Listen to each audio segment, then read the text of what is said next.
Bom dia, amigos e amigas, graça e paz. Prazer mais uma vez estar aqui com vocês, podendo compartilhar a palavra do Senhor. Nós vamos fazer uma pequena reflexão sobre o livro de Jó. É evidente que não é possível dissecá-lo completamente, né? Nem tenho essa pretensão, mas pensar algumas coisas que nós podemos aprender, algumas lições preciosas que estão estampadas nesse livro tão precioso, né? Pelo qual eu tenho um carinho diferenciado, né? O livro de Jó sempre me ensinou muito e tenho certeza que vai fazer sentido para você. Então, por isso eu não vou fazer uma leitura de alguma passagem, porque nós vamos tomá-lo, né, de uma maneira mais global, para tentar compreender de uma maneira prática, né, o que ele nos fala, o que ele traz de esperança, né, e de sentido, né, e consistência para a nossa fé. Então, você deve conhecer, eu estou pressupondo que você tem algum conhecimento, né, do livro de Jó. Muitos aqui já congregam conosco na comunidade, né, já estão com o pastor Horácio também há algum tempo, já devem ter ouvido muitas coisas. Vamos trazer alguns esclarecimentos, alguns pontos que talvez você não conheça, mas já partindo do pressuposto de que nós já sabemos, né, mais ou menos o que aconteceu com Jó, né, aquela aspas aposta, né, que o diabo propôs, né, a teima que o diabo apresentou diante de Deus, né, no sentido de testar a autenticidade da fé de Jó. Afinal de contas, Jó é fiel a Deus por Deus, ou Jó é fiel a Deus pelos benefícios e pelas bênçãos que recebe desde sempre da mão do Todo-Poderoso? Essa que é a questão, né? Vale a pena amar a Deus quando aparentemente não existe nenhum retorno, né? Quando Deus não nos dá o troco da fidelidade que temos a Ele? Que sentido faz andarmos nos caminhos do Senhor quando aparentemente Deus está surdo, mudo, né? e fechado para o nosso clamor, para as nossas orações, né? No meio da tribulação, vale a pena ainda confiar em Deus quando aparentemente a resposta é demorada? Enfim, são questionamentos que surgem no coração de qualquer pessoa, em qualquer momento. E Jó é o livro que fala sobre a fé no sofrimento, mas também do amadurecimento decorrente da tribulação, né? Então, apesar, né, do seu sofrimento, né, dos acontecimentos e das tragédias que ele experimentou, ele foi fiel a Deus. E perceba que sempre o narrador bíblico, quando vai falar sobre Jó, depois de cada tragédia, quando ele perde seu patrimônio, ele diz: eu saí nu do ventre da minha mãe e nu voltarei. O Senhor deu, o Senhor tomou, bendito seja o nome do Senhor. E aí o narrador fala: e em tudo isso Jó não pecou com seus lábios e nem atribuiu a Deus falta alguma.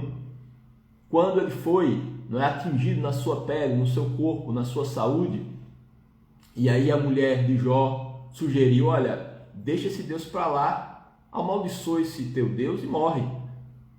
E ele fala: você é uma doida, fala como uma doida, porque nós recebemos de Deus os males, os bens, também não receberíamos os males? Então ele tinha essa noção de graça de Deus, apesar de não ser um homem conhecedor, né, do Evangelho como nós conhecemos, de não ser alguém que é recipiente do Espírito Santo de uma maneira permanente após, né, a dispensação do Espírito, que só veio depois de Jesus Cristo. Mas apesar disso, com a luz que ele tinha, era um homem que era conhecedor, né, da graça de Deus. E o narrador bíblico fala, depois disso: em tudo isso Jó não pecou com seus lábios. No final da prova, quando Deus diz: eu aceitarei a intercessão de você, Jó, porque você falou o que é justo, o que é correto ao meu respeito, ao contrário dos seus amigos. Então não há dúvida de que Jó, durante toda a sua provação, não pecou com seus lábios. O que existe da parte de Jó é um desabafo e um desejo profundo de compreensão da sua situação. Por que aquilo o acometeu? Porque aparentemente os céus desabaram sobre a sua cabeça com o consentimento de Deus. Por que Deus permitiu isso, né? E são questionamentos que surgem em qualquer coração diante, né, de circunstâncias que nos entristecem, né, diante do que parece ser um grande enigma e que a gente não sabe, né, para onde a vida vai nos levar e que lições Deus vai nos dar a partir daquilo ali que parece que não tem nenhum sentido para nós. Então ele buscava sentido e ele também desabafava. Então uma coisa que nós aprendemos com o livro de Jó é a necessidade, né, e a importância da sinceridade diante de Deus. Eu vejo Jó como um homem muito sincero nas suas falas. Ele ficou calado durante muito tempo e ele começou a falar. E ele tinha alguns amigos que o cercavam que começou a recriminá-lo, como você deve saber, pelo fato de ele perguntar por que isso está acontecendo comigo e gemer e chorar. Ele dizia: olha, se eu falo, a minha dor não cessa. E se eu calo, qual é a solução? Então ele decidiu desabafar e falar, sobre a sua dor e perguntar a Deus o que está acontecendo comigo. E esse comportamento criou, uma atitude hostil dos seus amigos, falando: olha, se você está assim é porque você tem culpa no cartório. Não existe sofrimento humano sem uma causa espiritual atribuível ao homem. Basicamente eles falam isso, o que na realidade não acontece, porque Jó não criou aquela situação por conta de um pecado que ele cometeu, muito pelo contrário, Ele foi fiel a Deus. Mas a sinceridade de Jó é algo muito notável e nós precisamos também aprender com Jó sobre a sinceridade, sobretudo na oração. É um dos requisitos essenciais para que a nossa oração ela não fique vazia de sentido. Porque, como nós sabemos, Deus faz uma leitura diretamente do coração.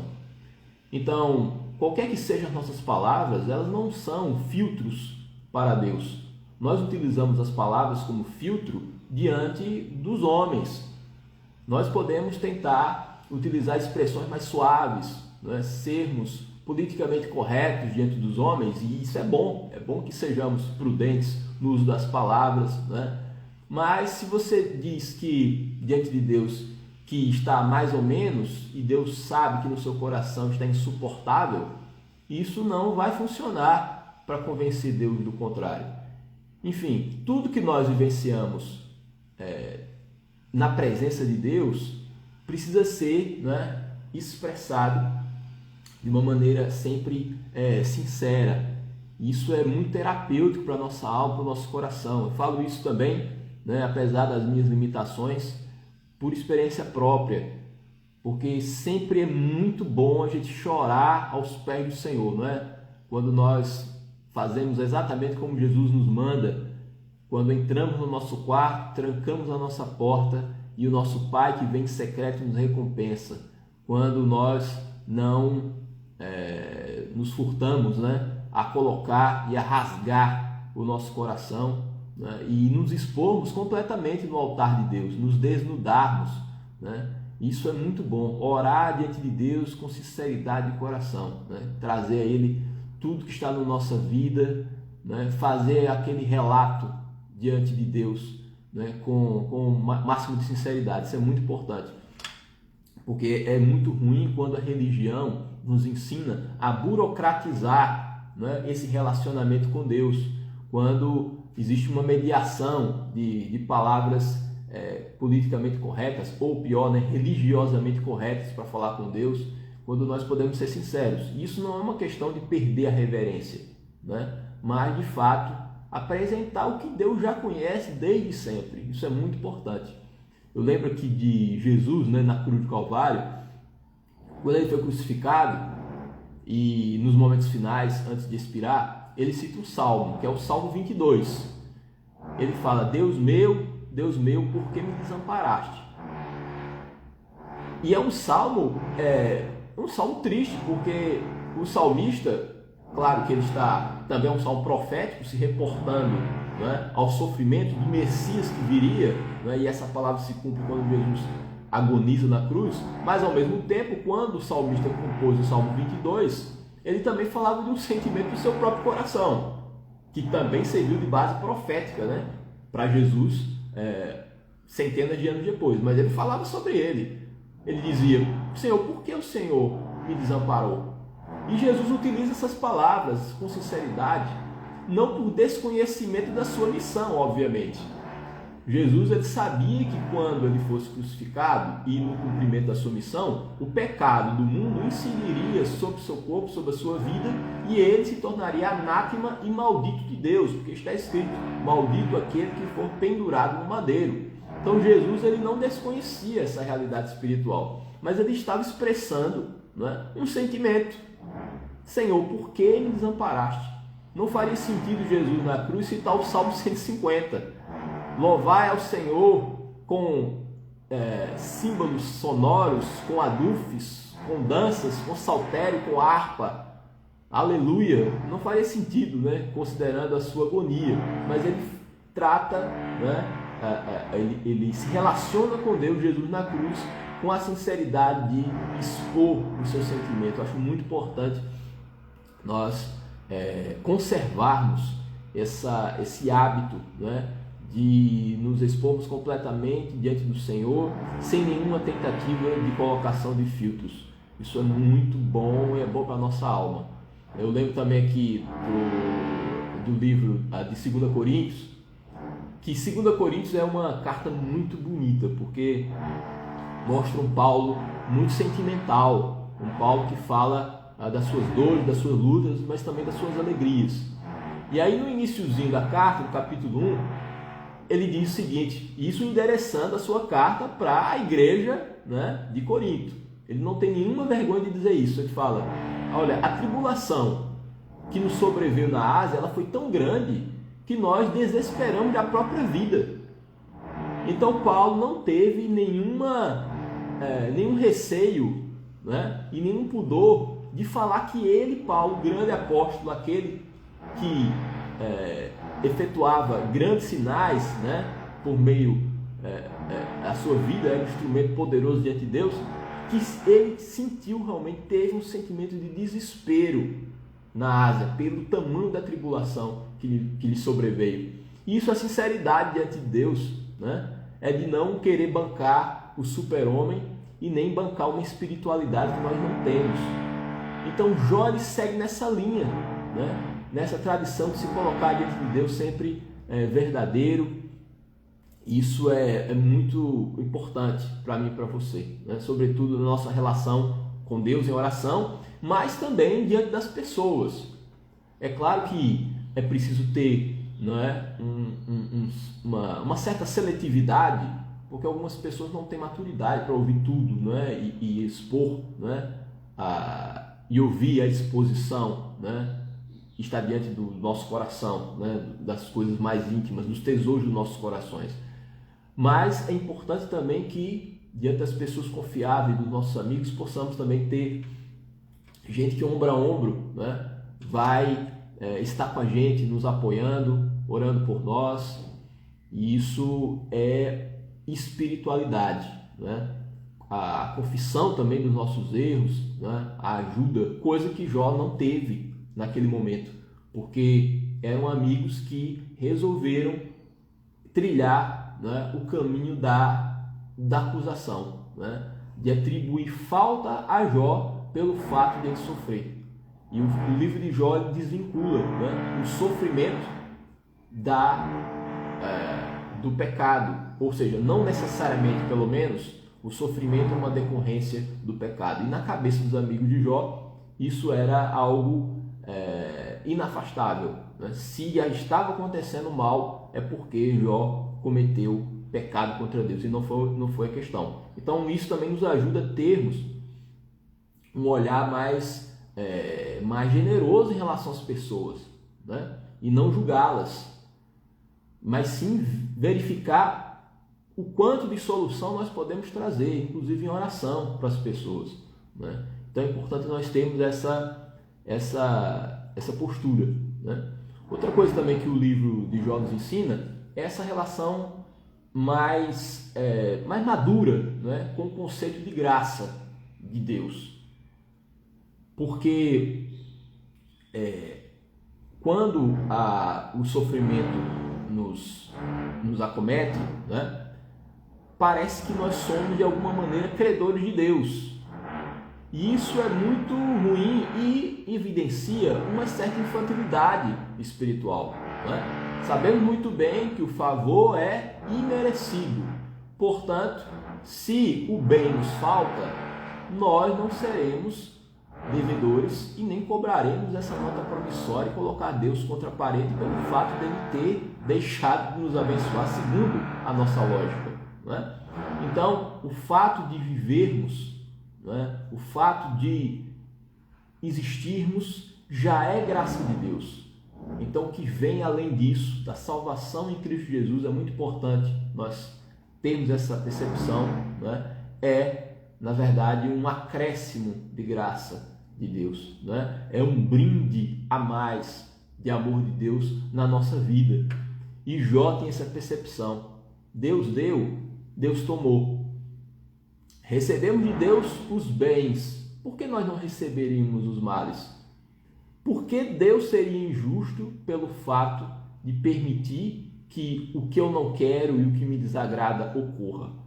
Então Jó tem essa grande maturidade de perceber coisa que seus amigos não tinham. E às vezes nos falta isso, né? Às vezes nós não temos essa percepção, né?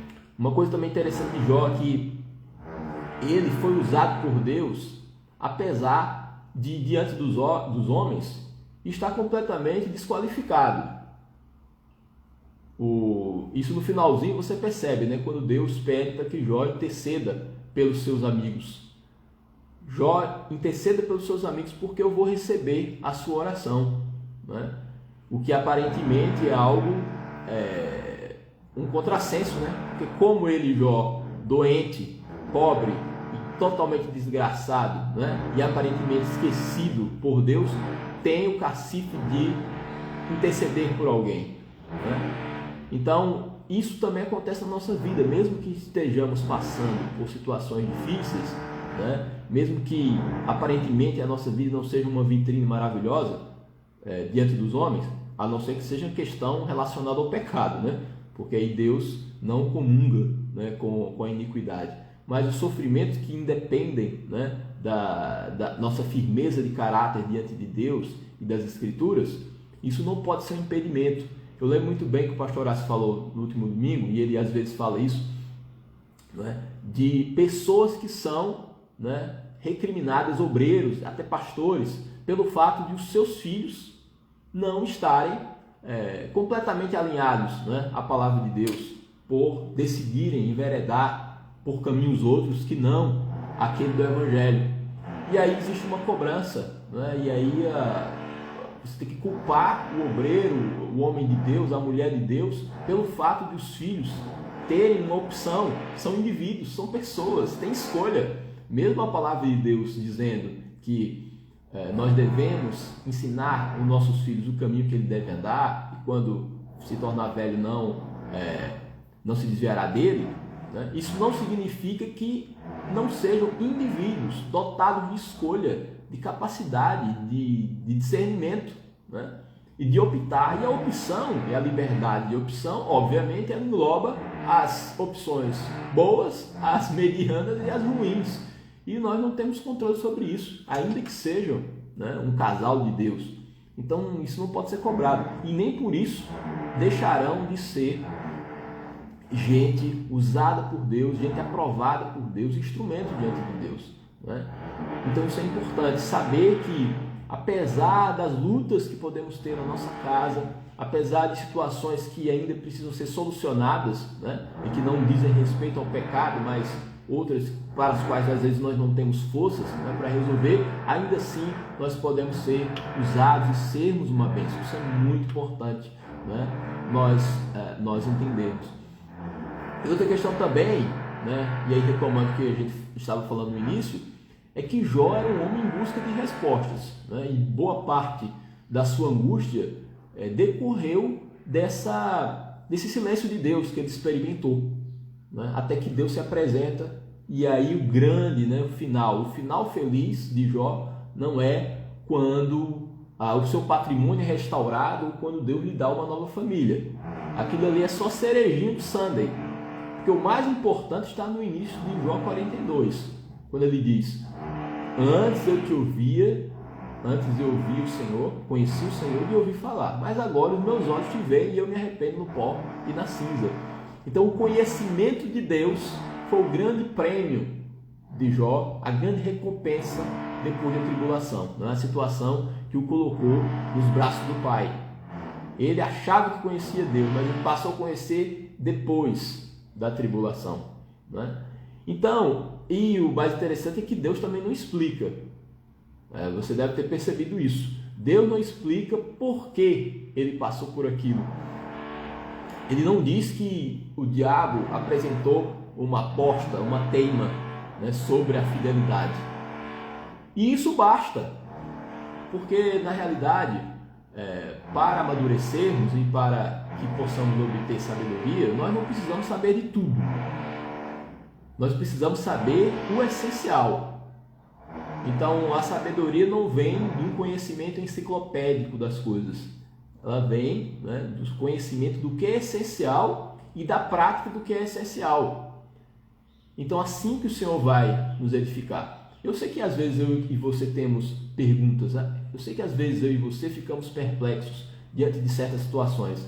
Mas não é necessariamente porque Deus vai responder a esses questionamentos que seremos mais sábios, né? A sabedoria vem pela simplicidade, né, e fidelidade no que é essencial. E o Senhor nos dá isso. Lá em livro de Romanos, né, capítulo 8, Paulo ele vai trazer uma questão que é chave para a nossa compreensão do que é o amor de Deus. Porque quando nós falamos de sofrimento e de dor, parece que o sofrimento e a dor, elas são opositoras, né, à noção de amor de Deus. Então, se Deus permite o mal, então porque Deus não ama. E Paulo ele não quer nem saber dessa questão, ele simplesmente atropela dizendo: olha, nada vai nos separar do amor de Deus.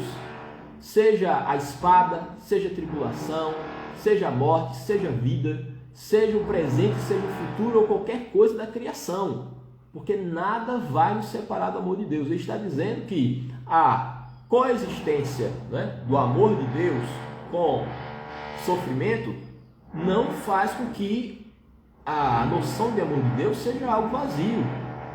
O amor de Deus subsiste e é consistente apesar de tudo isso. E isso é só, é o que ele fala. Então, a compreensão, né, do Deus que está perto e do Deus que muitas vezes não está falando no tempo que nós queremos, né, e nem do modo que nós desejamos, não vai subtrair em nós a ideia firme de que Deus é amor e que Jesus Cristo não vai nos desamparar e Ele estará conosco até a consumação dos séculos. Uma presença de Deus que não vai se esvair por questões circunstanciais, né? Ele está conosco. Deus de Jacó é o nosso refúgio. E o livro de Jó diz o seguinte: olha, apesar de tudo, vale a pena servir a Deus, vale a pena ser fiel a Deus, mesmo quando tudo está rachando, mesmo quando a situação está difícil e a vida se apresenta como ela é, né? Dura, mas ainda assim vale a pena, porque nada vai nos separar do amor de Deus. Isso fala muito ao nosso tempo, e essas lições que o velho Jó, né, um homem do Antigo Testamento, nos traz, essas lições ainda são muito aproveitáveis, e que o Senhor coloque hoje, né, no seu coração de uma maneira muito firme, que vale a pena sim andar no caminho estreito, vale a pena conhecer a Deus, mas vale a pena conhecer a Deus por Deus, vale a pena conhecer a Deus pela glória que é, né, saber sobre o seu amor. Não se glorie o homem, né, nem da sua força, nem da sua sabedoria, nem da sua riqueza. O que se gloriar, glorie-se em me conhecer, como está escrito em Jeremias. A glória do homem é conhecer a Deus. porque eu faço juízo, justiça e misericórdia na terra, diz o Senhor. Então que possamos ter essa esperança no coração e que o Espírito de Deus nos dê espírito de fortaleza nesses dias sombrios e difíceis, em nome de Jesus.